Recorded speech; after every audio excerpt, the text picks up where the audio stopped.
Hi friends. ట్రంప్కు నోరెక్కువ. ఇష్టం వచ్చినట్లు సుంకాలు విధిస్తుంటాడు. భారత్లో ఉన్న మోదీ మాత్రం నోరు మెదపరు. తను చేసే పని మాత్రమే చేస్తుంటాడు. భారత్పై దిగుమతి సుంకాలు మరో 25% పెంచాడు అమెరికా అధ్యక్షుడు.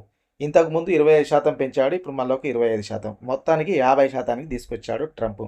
రష్యా నుంచి చమురు కొనుగోలు చేస్తున్నందుకే ఈ నిర్ణయం తీసుకున్నట్టు ప్రకటించాడు ట్రంప్. ఒకవేళ భారత్ ప్రతీకార సుంకాలు ఏమైనా విధిస్తే తమ టారిఫ్లను మరింతగా పెంచుతామంటూ హెచ్చరిస్తున్నాడు భారత్ను. 24 గంటల్లో భారత్పై సుంకాలు పెంచుతానంటూ మంగళవారం ప్రకటించాడు. అన్నట్టుగానే బుధవారం సుంకాల పెంపును ఉత్తర్వులపై సంతకమే చేసేశాడు.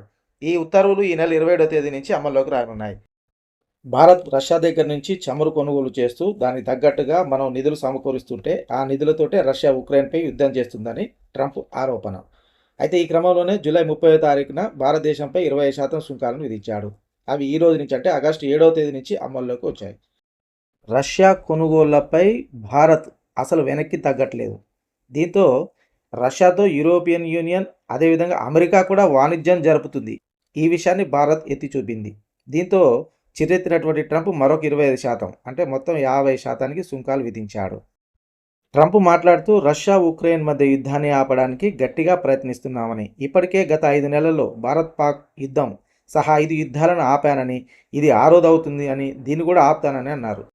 భారత్తో ట్రంప్ వ్యవహరిస్తున్నటువంటి తీరు రిపబ్లికన్ పార్టీ నేత నిక్కీ హేలీ ఆక్షేపించారు. చైనాతో ఒకలాగా భారత్తో మరొకలాగా వ్యవహరిస్తూ ద్వంద్వ ప్రమాణాలను అనుసరిస్తున్నారని ట్రంప్ను విమర్శించారు.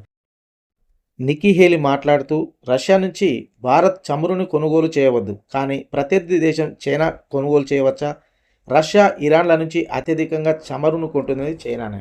ఆ దేశానికి మాత్రం సుంకాల నుంచి 90 రోజులు మినహాయింపు ఇచ్చారు.